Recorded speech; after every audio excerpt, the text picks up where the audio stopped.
Coming up in This Week in Computer Hardware, Qualcomm Extreme. Let's talk about the 8CX CPU for Windows, the Snapdragon 855, and oh yeah, 5G. NVIDIA's DXR Ray Tracing versus frame rates, the Titan RTX 4K TVs for your desktop monitor, and so much more. It's all coming up next on TWiCH. Netcasts you love. From people you trust. This is TWiCH.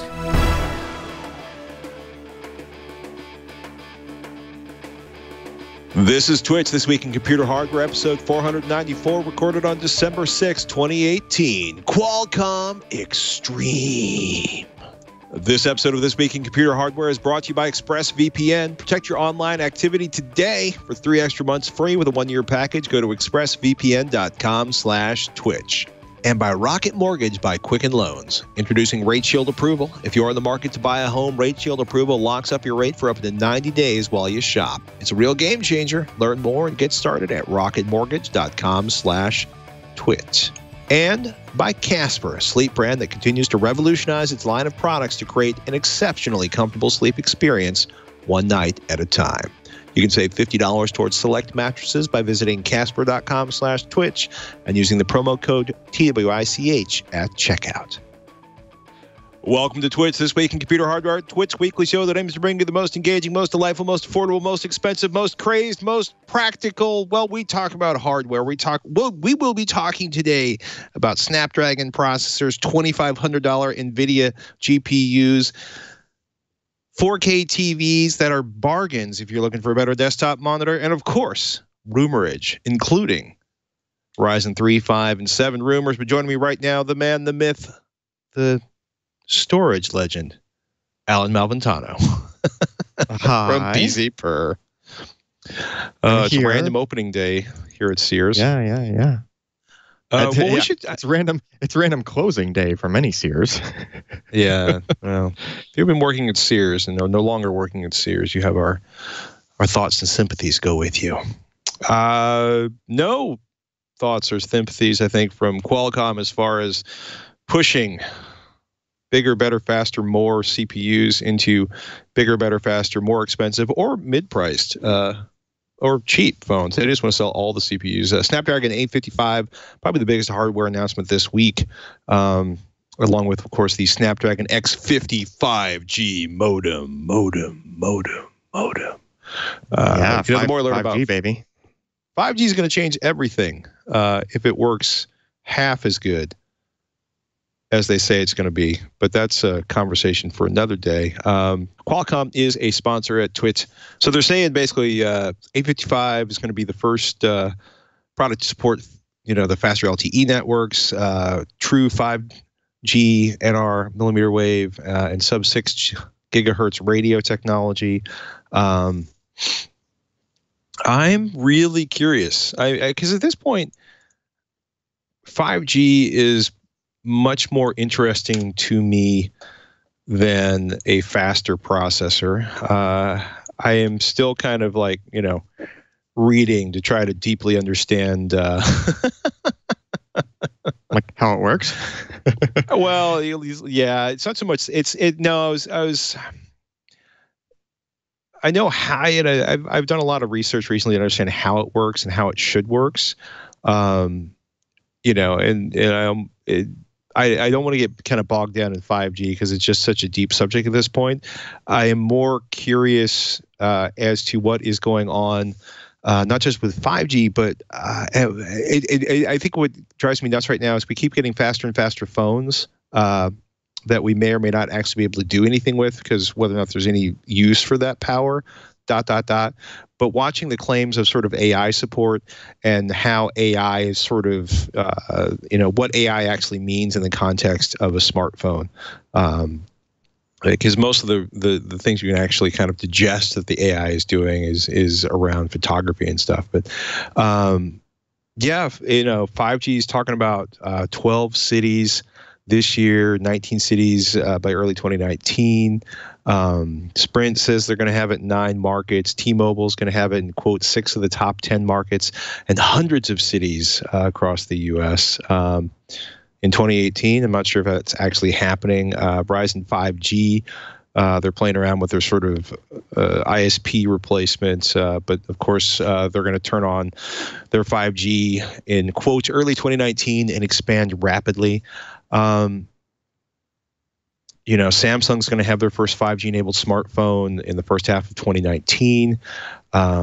They've got their new AI engine in the 855. They're claiming 3 times the performance of Snapdragon 845 in certain AI workloads. And this was interesting, right? They're doing signal processing in the Snapdragon 855. And the ISP is they call it advanced computer vision techniques. I'm going to actually be quoting some of the stuff that Ken put together on PC-Per, and directly on the ISP without having to use traditional CPU or GPU resources. Quote, bringing massive power savings to operations such as object detection and background replacement. So so it's able to do that smooth bokeh style background. Right. The thing you're used to seeing on like iPhones today, where it can just have this effect, right? Sometimes it does it with 2 cameras, but sometimes it can do it with just single camera. Like the more recent iPhones can do it with just the front-facing camera front-facing camera as an example. But this part of this hardware can do that effect at 60 frames per second video and in HDR, meaning it's probably double exposing each frame. So it's probably handling 120 frames per second at 4K and also doing this background bokeh and all this other, kind of things, all on the fly and all without the assistance of the CPU. It's just dedicated hardware that's able to handle that sort of a thing. That's pretty cool. I hope it works in practice more than it looks like it does on paper. But it's definitely cool. It's definitely cool. They're also doing a slightly different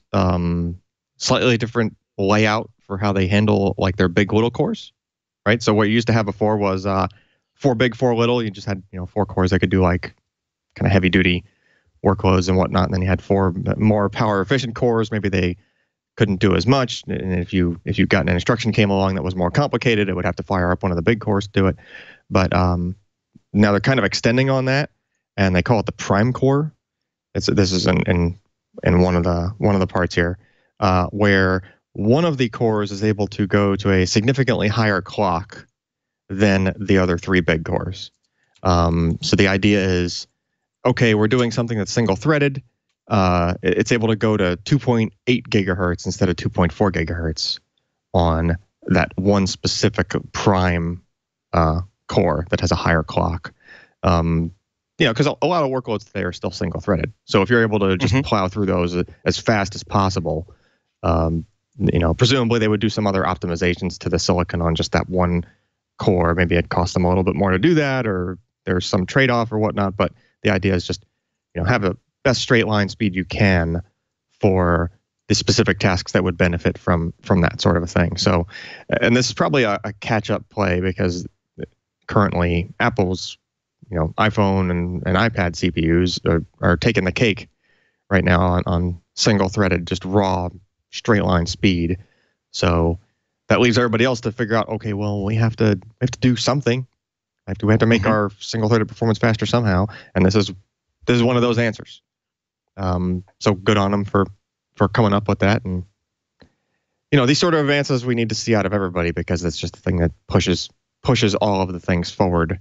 Now, maybe at some point it will turn into more of a power efficiency thing instead of having a Cray supercomputer in your pocket. But you got to start somewhere, I guess. You got to start somewhere.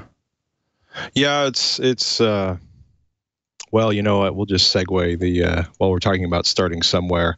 What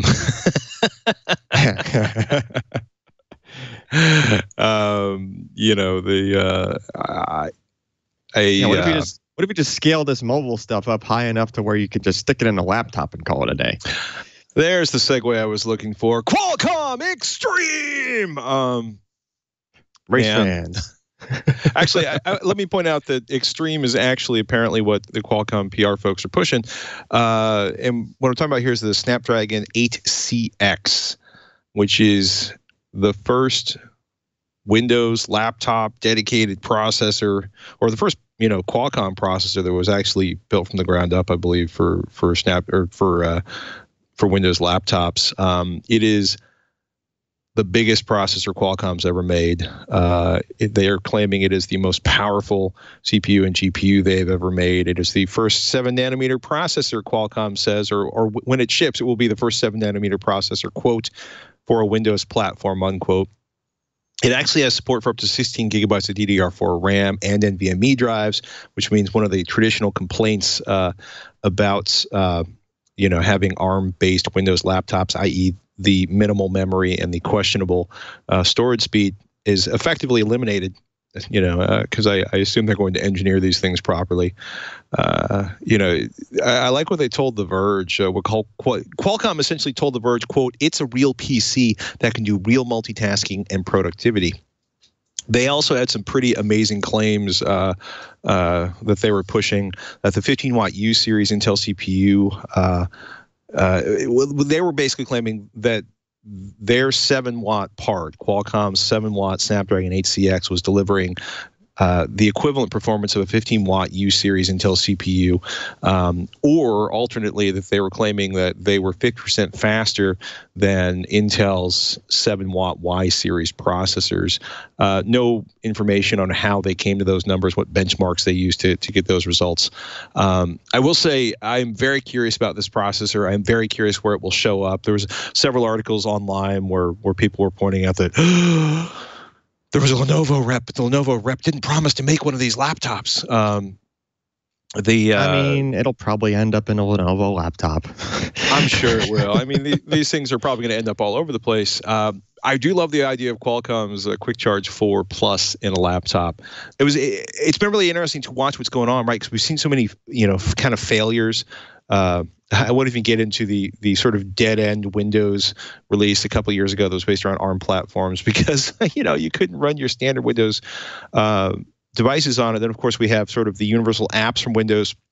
And something I thought was kind of intent for me this week, we talked about it a lot on Tech Thing, was Intel's announcement of the Windows DCH drivers for Intel products.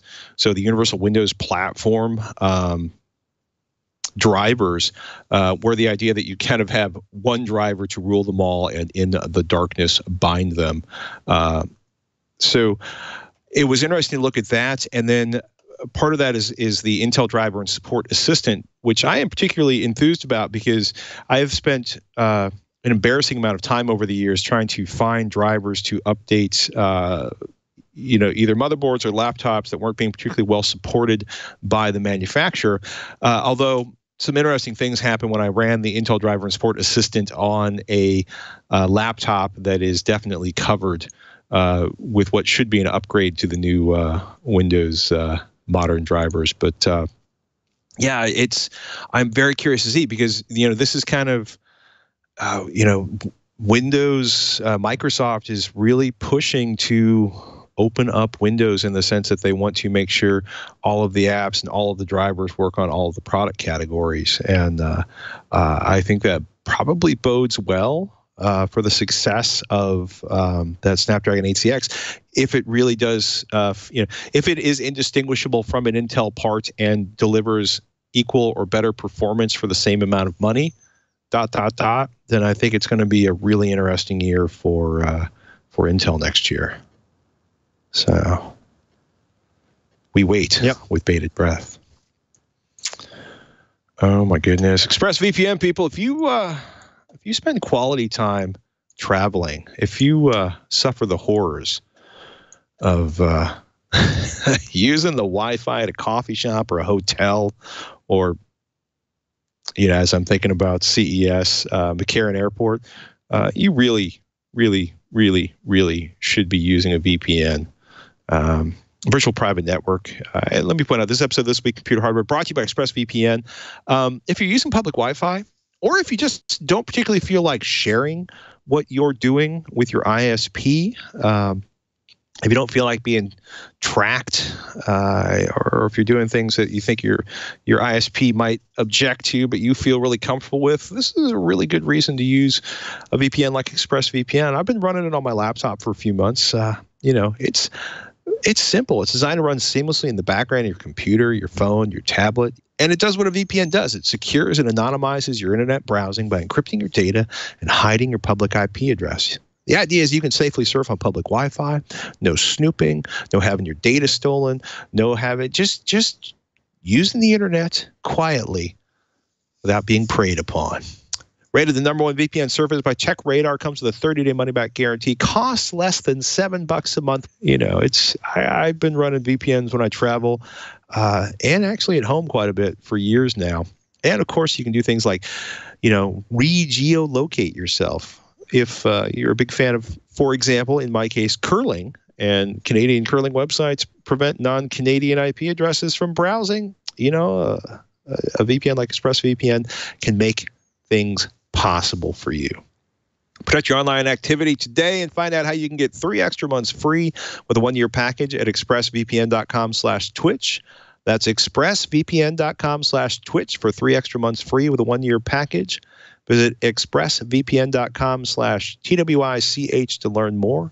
And we want to thank ExpressVPN for their support of This Week in Computer Hardware. Oh, my goodness.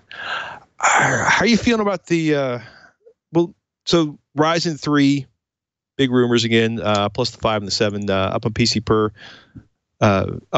Jeremy wrote, Ryzen 3000 chips will use Zen 2 cores and will follow Intel's edition of a 9 series. Though the quoted price of £400 for the Ryzen 9 3850X is a lot more attractive than Intel's pricing. That chip will support a 5.1 gigahertz peak clock on its pair of Zen 2 dies with 8 cores apiece, though the 135-watt TDP will need some taming. And Jeremy was looking at an article by Roland Moore Collier over at theinquirer.net. And big shock, Ryzen's pushing hard on Intel at all levels. And I'm really kind of curious how this ends up looking out. 3000 series processors, they're claiming up to 5.1 gigahertz, 16 cores, the Zen 2 architecture. It's the follow-up to the Zen architecture that was found in the original Ryzen 1 and Ryzen 2. We're looking at probably 7-nanometer fabrication, which gives them a performance advantage. Adored TV is one of the places that sort of was propagating the original rumors. Their claims a Ryzen 7 3700. That's going to be sort of mainstream high-end processing. 12 cores, 24 threads across 2 Zen 2 dies. That's going to be like a 95-watt TDP on that part. And the 3700X, with a 105-watt TDP surging to 5 gigahertz. I'm super curious to see how this works out. I'm super curious to see the pricing on the Ryzen 3 3300 series. That Ryzen 9 3800 sounds super insane. It does. Yeah. I mean, we're still. I would still take this with a little bit of a grain of salt because. Yeah. We don't know for sure that these are the final numbers or whatnot, but even if they're close, Intel is going to need to make a quick turn there if they want to be able to keep up, because this so many turns. This looks to be like Ryzen really kind of putting the screws to Intel on their processor performance side. Yeah. And if you take a look, we talked about it recently. If you take a look at PC Per's leaderboard, unless things have changed in the last few days, I'm pretty sure it's still pretty much Ryzen processors all the way up from bottom to top. That said, a lot of people are still prefer, or just flat out, they just want an Intel processor. That's what they're comfortable with. That's what they're looking for.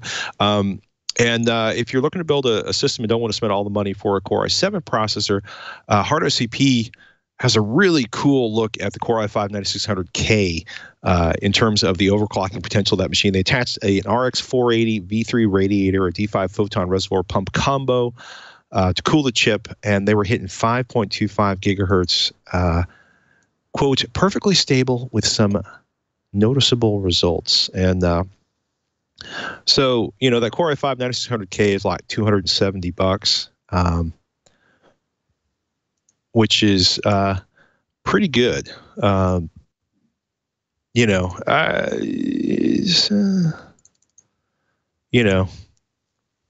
The stability was maybe not entirely what they wanted.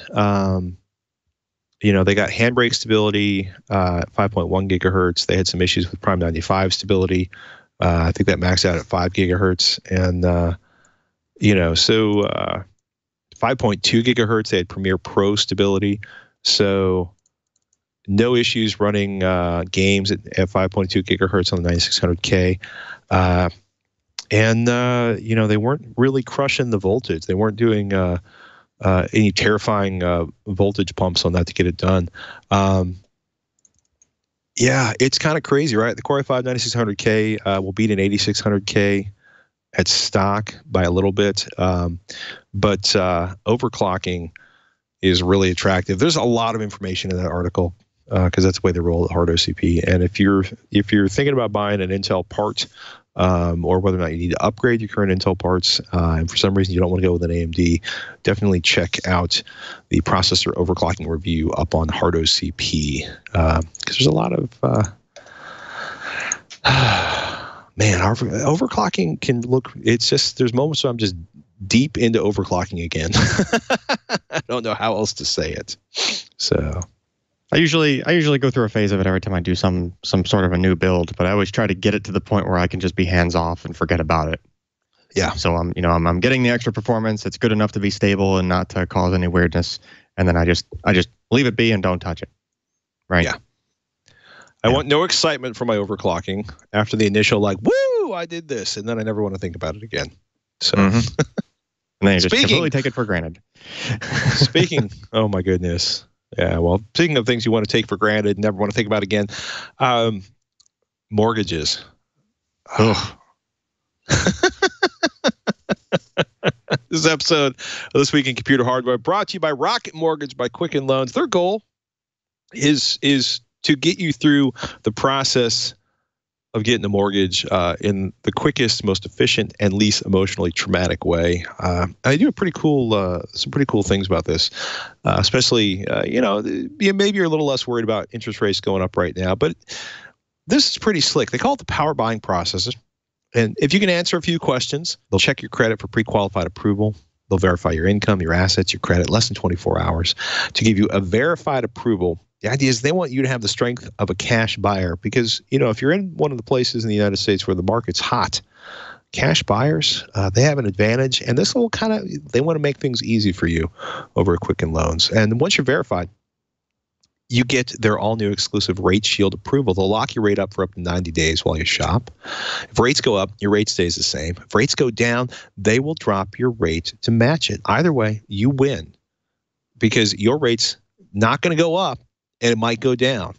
It's kind of thinking you'd expect from America's largest mortgage lender. To get started, go to rocketmortgage.com/twit. Rate Shield approval is only valid on certain 30-year purchase transactions. Additional conditions or exclusion may apply based on Quicken Loans data in comparison to public data records. Equal housing lender licensed in all 50 states. NMLS ConsumerAccess.org number 3030. That's rocketmortgage.com/twit. And we thank Rocket Mortgage by Quicken Loans for their support of This Week in Computer Hardware. Oh man, tell me about the Titan RTX. This is a $2,500 GPU. Well, remember Titan V was $3,000. Well, and that was the one, and that was the predecessor. So this is a bargain by comparison. It is sort of, but really not meant to be a gaming GPU. So, in case that wasn't mentioned for every previous Titan launch. Not meant to be a gaming GPU. If you're doing the kinds of things that this part excels at, which is depending on different precisions of math that it's able to just sort of crush, other GPUs at other even gaming GPUs, and also if you are kind of a stickler and you want ECC on your memory to make sure to catch possible errors and whatnot, depending on if you just have a chunk of data that you need to make sure no random bit has flipped on you if your results are that critical, right? Right. Yeah. Or also trying to make sure I'm correct, but doesn't this thing have like 24 gig of?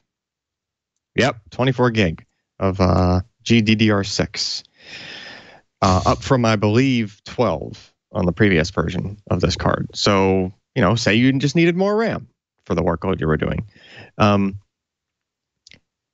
Yeah, I mean, interesting. We were commenting last night actually that it's almost like the gap is narrowing because you used to have like the Titans and the other cards that were just crazy pie in the sky price. Well, now these seem to kind of be coming down a little bit, but at the same time, the gaming GPUs like the 2080 RTX cards, those are more expensive. So now they're kind of getting closer to each other. I don't know if that's that great necessarily. We really do hope that the gaming GPUs were a little bit more on the cost-effective side, but they're charging for those what they are, and I assume they're getting them. They're getting it because they're selling. But maybe they decided that they needed to come down a little bit on the Titan line. And there also was this thing just seemed to kind of pop up all over the place.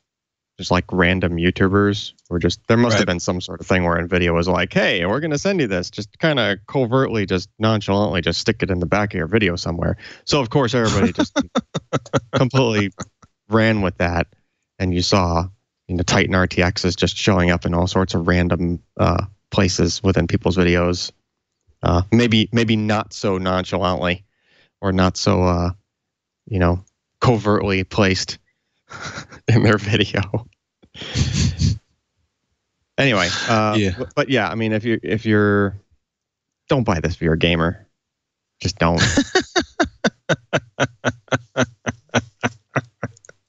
That seems perfectly reasonable. Don't buy it for a gamer.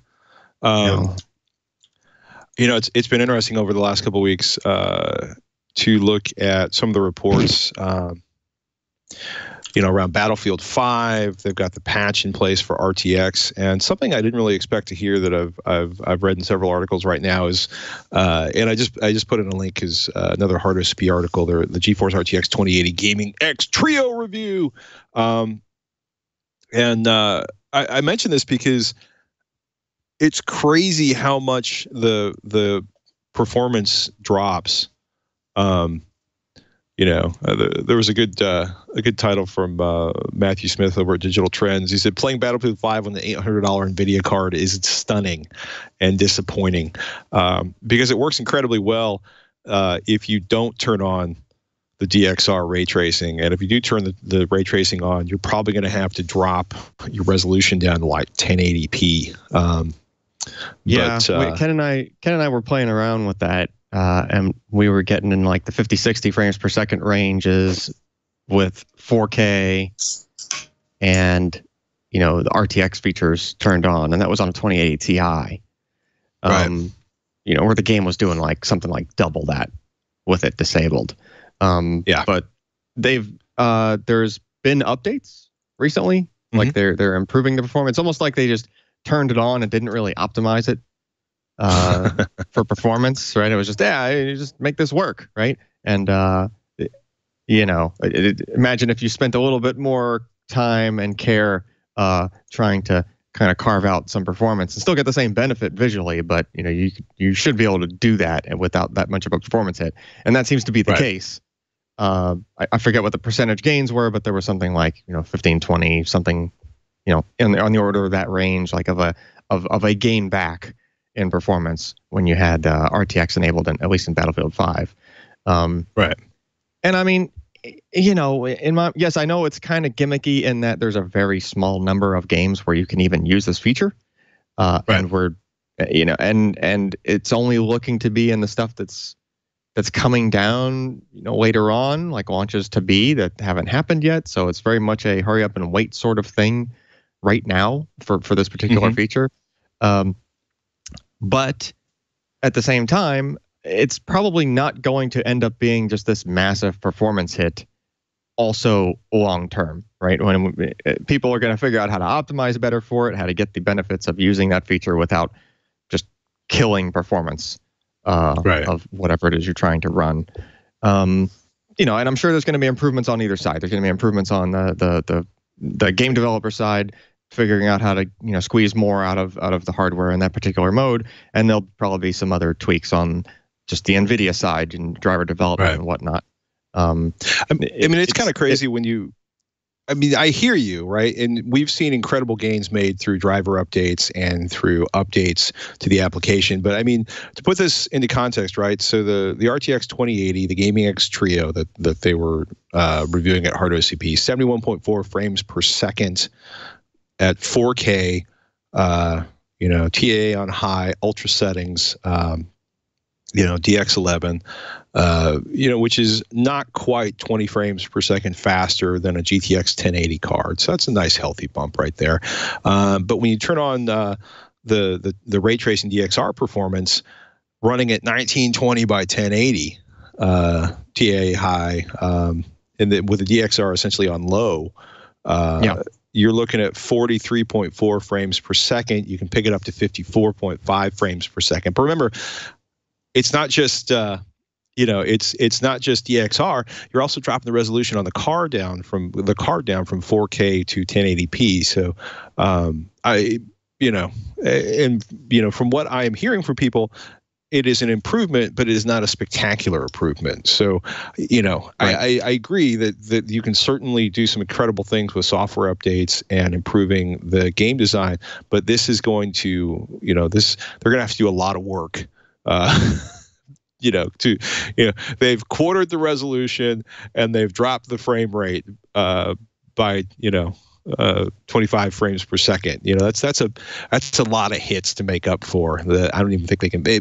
I hope to be proved wrong, but those would be some serious gains to make through driver updates and tweaks to the application, or to the game, I should say.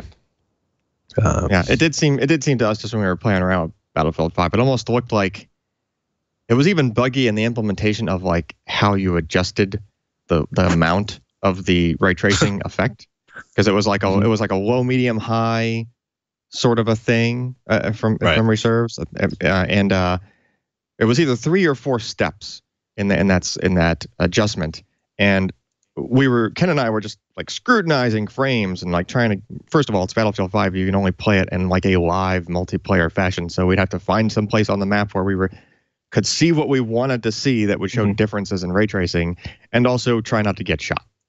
Right. So, you know, it's like real life Battlefield benchmarking.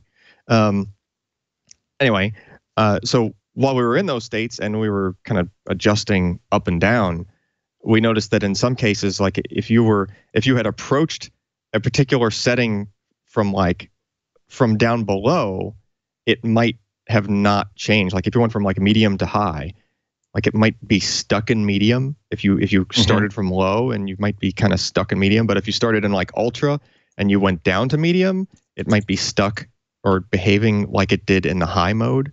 So it's kind of weird, you know, just kind of these kind of weird, like early sort of like simple kind of bugs that were throwing off some of our things, because we were measuring, we were looking at graphical effects, and we were like measuring performance, and in some cases we saw like, wait, we just looked at that before and it was over here. What was different? Oh wait, we started low in this one case and we started at ultra in this other case, even though we were in some point in the middle. So there's just these extra things that are complicating trying to get an accurate read on how Battlefield 5 specifically performs. But yeah, you're right. They're not going to be able to make it so that as if there was no ray tracing performance hit at all. There's going to be a hit. It's just, I imagine it's probably going to improve over time as far as how bad that hit is. Compared to the first game that supports it, that, you know, with the first version of the driver that has it implemented and everything, right? True.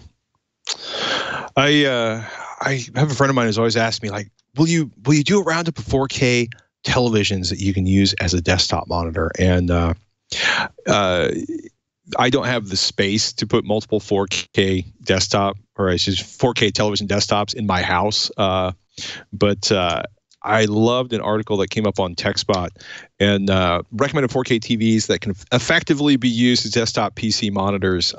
It's a really nice write-up, and it follows up. Sean Knight over at TechSpot did a great article called "Using 4K TV as desktop PC monitor," because he had done this transition a long time ago. But they found a nice Samsung. It's kind of the updated version of the one he's been running on his own desktop for a while, the Samsung 40NU 7100, which sells for under $400. And if you do decide to buy this, do the nice folks at TechSpot a favor and use the link on their page so they get a little something for the work they put in this. But they have like a 40-inch panel, a 55-inch TCL, which is really a fantastic television. In terms of giving you 4K and HDR for not much money. And then definitely also check out Mr. Knight's earlier article, Using a 4K TV as a Desktop Monitor, because he points out some stuff you really need to look for. It's one of them, not surprising, get a 60 hertz monitor, because you will drive yourself insane using a 30-inch, or 30 hertz, not 30-inch, a 30 hertz panel. Chroma 444, he found uncompressed video to be critical if you didn't want things to look fuzzy or blurred, because you're not 8 or 10 or 15 feet away from this television. It's sitting on your desk. So, you need 60 hertz Chroma 444. Burn-in, he found, can be an issue if you leave Windows open forever, more so than they found on monitors. But a couple of really good articles if you're looking for a way to get massive resolution on your desktop, to replace a collection of less smaller resolution monitors. It's a really good read, and I certainly enjoyed that one. So take some time if you're thinking about buying a new monitor and you want a massive monitor, but some of the 4K prices on desktop monitors look a little prohibitive. That's an alternative that is definitely worth considering. So it's out there, people. There are bargains. It's not all just $2,500 GPUs and $850 CPUs.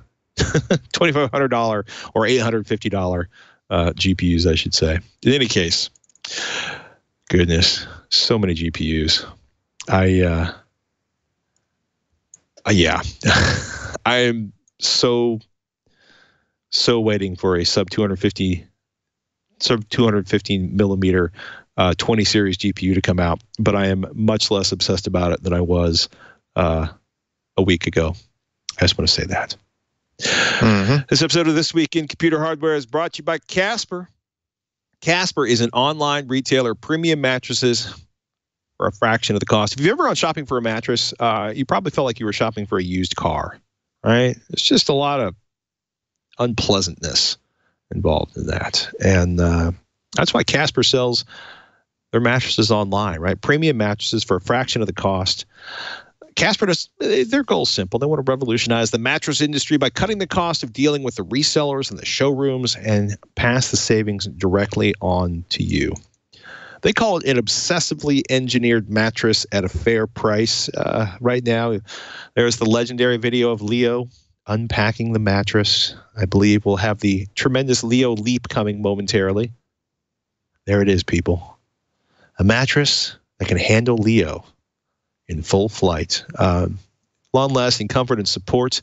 Supportive memory foam. The idea is that they have multiple foams to give you a sleep surface that works for the human body, just the right sink, just the right bounce. It's breathable, so you're going to keep cool and regulate your temperature better, so you don't end up with hot spots or freezing or sweaty. It's the worst. You can buy it online easily, completely risk-free. I am down with buying mattresses online. They understand the importance of trying out a mattress. You spend a third of your life sleeping if you're living in a healthy fashion, and Casper is going to give you a free delivery, 100-day tryout, right? Painless returns for 100 days. So you don't have to lie down in a showroom. You don't have to pretend you're sleeping. I mean, let's be honest. You get a really vague idea of how good a mattress is lying on it for 5 minutes in a showroom. Casper mattresses, they uphold the highest environmental production standards. They're made in the USA, free shipping and returns to the USA and Canada. If you find mattress shopping to be a painful experience, you should give Casper a shot. Give a Casper mattress today. You can save $50 towards select mattresses by going to casper.com/twitch and under the promo code TWICH at checkout. That's casper.com/twitch with the promo code TWICH to save $50 on select mattresses. Terms and conditions apply. And we want to thank Casper for their support of This Week in Computer Hardware. Are you currently wearing a smartwatch, sir? I am, but it is an older version of the one we're about to talk about. Okay, so anybody out there has an Apple Watch 4, in theory, sometime today, the electrocardiogram feature will be available. And basically the idea you'll have is... to update your watch. You can monitor your heart, people. I do think it's really cool how it pulls this off with the whole, measuring from one wrist all the way around to the other finger on the other hand, just through the watch. That's pretty cool. Yeah, it's. This is so Apple's app. This is the first time federal regulators have approved such a affordable item to do electrocardiograms. They did a preclinical study with 2,000 people. They did a clinical trial with like another 600 participants. And the idea was, can the technology in an Apple Watch 4, can their app tell the difference between a normal heartbeat, sinus rhythm, and atrial fibrillation? There's a white paper out. They've got a physician-facing website. The article you're looking at is a CNBC article where the host had been spending a week with the device. This is kind of crazy, right? The latest software update can access a new feature to identify atrial fibrillation. And I am kind of fascinated by this. Just wanted everybody to know. Yeah, it's cool. It's cool stuff. You're getting a decent amount of tech on your wrist. It's not just a simple accelerometer thing that tells you to work out more and stand up anymore. You've only taken 11,400 steps today. So, speaking of 11,400 steps, I have built a mineral oil-filled PC, which unfortunately it eventually died because mineral oil can penetrate components that are critical for the survival of the motherboard. But if you've been looking for the ultimate Raspberry Pi performance, head over to hackaday.com. They have Extreme Pi overclocking with mineral oil and a link to a video from Tim. And I think Tim was really frustrated that he couldn't, build a small enough liquid cooler for a Raspberry Pi. So he ended up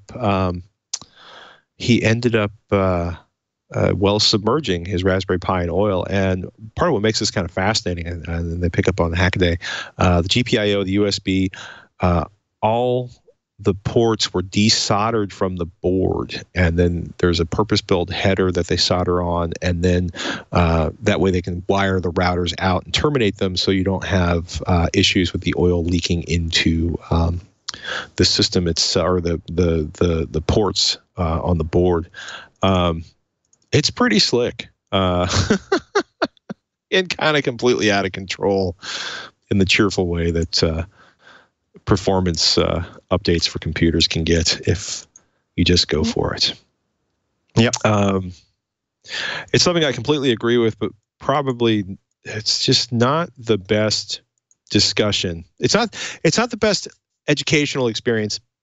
But Tom Cruise and Chris McQuarrie, in preparation for the latest Mission Impossible movie, it's up on like the. Well, I don't think this is the original link, but it's crazy. Basically, they hate motion interpolation, which you might think of as the soap opera effect on televisions. And I should say motion. I too hate motion interpolation with a passion. So but that's coming from somebody that's coming from somebody who likes high refresh rate monitors.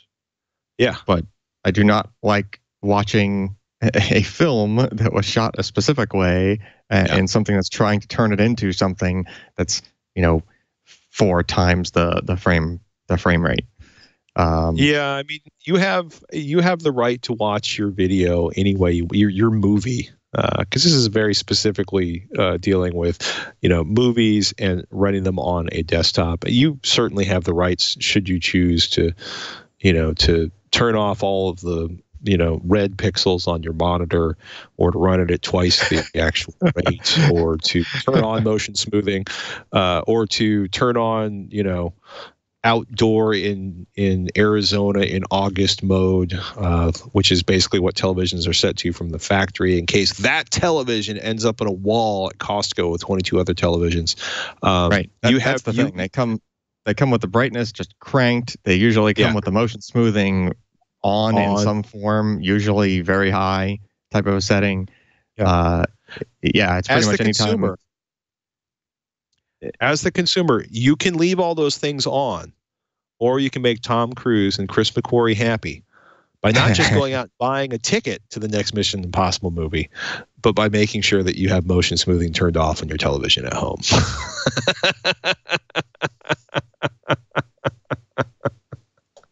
Yep. That AV Club article is actually that you're looking at right now. It's really fantastic. What is motion smoothing, and why do all your favorite directors hate it? And your favorite, This Week in Computer hardware hosts hate it. You're basically talking about, inserting fake frames, guessing. The processor in your television goes, I think this would be here if these frames were actually here. Yeah, it causes other problems because, when you shoot something on film, or even if it's digitally shot, like it has a certain exposure time per frame, right? That makes things blur a certain way when there's fast motion on the screen.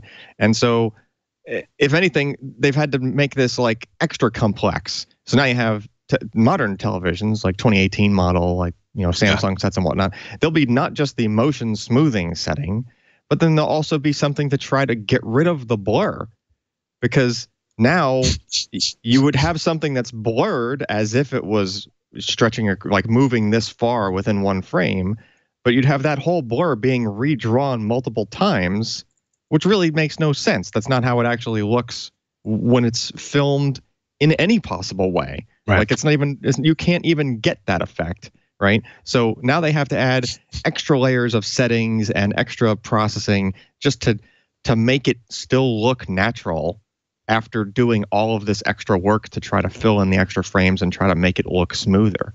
So it just baffles me. It's just like, look, yes, I know you want it to look nice and slick and smooth and soap opera and all those things, but sometimes it's better just to go back to the basics and turn that stuff off and just look at it as it was shot.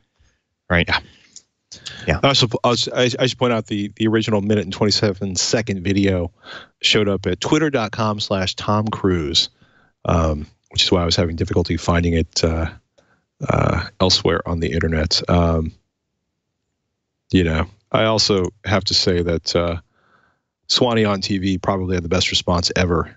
First time I've seen Tom Cruise stand next to someone with better hair.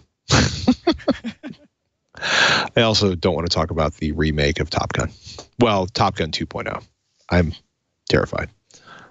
In any case, oh my goodness, the madness. If you're thinking about CES, if you're thinking about announcements that are coming at CES, if you're curious about what's happening in the world of the Consumer Electronics Show, I will be heading there. And you can go ahead and tweet at Patrick Norton. If you have questions about storage or any other kind of hardware, do yourself a favor, tweet over at Malventano. Anything at PC Pro you can talk about right now, or things mostly under crazed NDA and people are keeping things secret till CES at this point? I'm working on a couple of things that surprisingly I don't have to keep secret because there's no NDAs on. About a month or two back, I had gone to New York to be briefed by Samsung on some upcoming enterprise SSDs that were going to be like in the channel products that you could actually purchase if you were like a small business, as opposed to previous Samsung. For years now, Samsung enterprise parts have all been this big kind of cloak and daggery, like they would announce that they're a thing and they're better than everything else, but there's only, whoever these mystery secret companies are that have access to those products, and those are the only guys that get them and nobody else can, and too bad. Right. So it got to the point where myself included, we were getting kind of jaded on all of these Samsung enterprise launches. They would announce something and we'd just kind of be like, you know, it was like the movie Clue, right? Once there's like the 6th or 7th murder, they just kind of like, they're numb to it and they just kind of like walk away. So that's kind of how it was becoming. Well, now it's great that they're supposed to be launching channel enterprise parts. So people that have enterprise workloads that they might be even running on their home workstation kind of system, they should be able to get their hands on these products. They should show up probably on like Amazon and Newegg and whatnot at something, you know, eventually. So I'm testing a round of those. There's SATA products, there's NVMe products. There's even that new ZSSD, which is supposed to be Samsung getting NAND memory to behave in the performance class as Intel's Optane crosspoint memory, which is impressive because NAND is not supposed to go that fast, at least as far as we understand, being storage people. So cool stuff there. The NDA's already passed, but I finally have samples I'm testing. I'm actually already started writing the review. And then you remember those DeepSpar guys? Yeah. Data recovery guys, right? And they made like this Rapid Spar thing, which was kind of like a home version of, or a small mom and pop shop version of a data recovery device that kind of let you do most of the hardware style data recovery things. Yeah. They just came out with a thing that does the same via USB connected drives. So really? it's able to quickly reset and quickly push past a bad sector as opposed to waiting for it to time out before you retry it. Or in the case of Windows, takes a long time. Oh yeah, yeah. And in the case of Windows connected devices, sometimes depending on what the failures are, Windows will just say, I guess that USB thing just isn't plugged in anymore, and it just goes away. Right, even though it was really just a hard drive in a dock with a bad sector, or just like a thumb drive that would just had a bad page on it or something that just couldn't be read and timed out. Right, so they've made a piece of hardware that sits in the middle between the PC and the device, and it's able to do that same sort of magic that the Rapid Spar could do, which is every time you can set a timeout and then only wait 3 seconds or only wait like 5 seconds or something. And if I don't get the read, then reset the device so that I can try to read the next thing. And the idea is you're just trying to image or do data recovery from that thing that, had some bad spot towards the beginning of the disk or flash. And it just prevented you from being able to access anything, right? Like say the boot sector or the sector that actually contains all the partitions. Say that thing was having a hard time reading. This could hopefully like get you through that and then be able to access the rest of the data without the thing disappearing, right? So with any luck, probably on the next episode of this, we'll be able to talk about both in a little bit more detail. And then show the testing show continues, and I'll just keep testing and the next things and the next things. And the next thing and the next thing and the next thing. Oh my goodness. Well, ladies and gentlemen, oh my goodness. I'm actually contemplating a 4K television as a desktop monitor right now, which means it's probably time for me to get back to testing a certain thing next to me that I can't talk about that may or may not show up on Tech Thing next week. But you'll have to head over to TKTHING.com to find it. And as always, we want to thank each and every one of you for listening or watching This Week in Computer Hardware. If this is your first show, welcome. Head over to twit.tv/TWiCH to get information on how to subscribe, or just search for This Week in Computer Hardware on your favorite podcatching tool. We come out, we record this show every Thursday. So if you have something you want to ask us, do us a favor, tweet at Patrick Norton or at Malventano on the Twitters. And we love having you here, and we appreciate you listening. With that, ladies and gentlemen, I'm Patrick Norton. And I'm Allyn Malventano. We'll catch you next week on Twitch.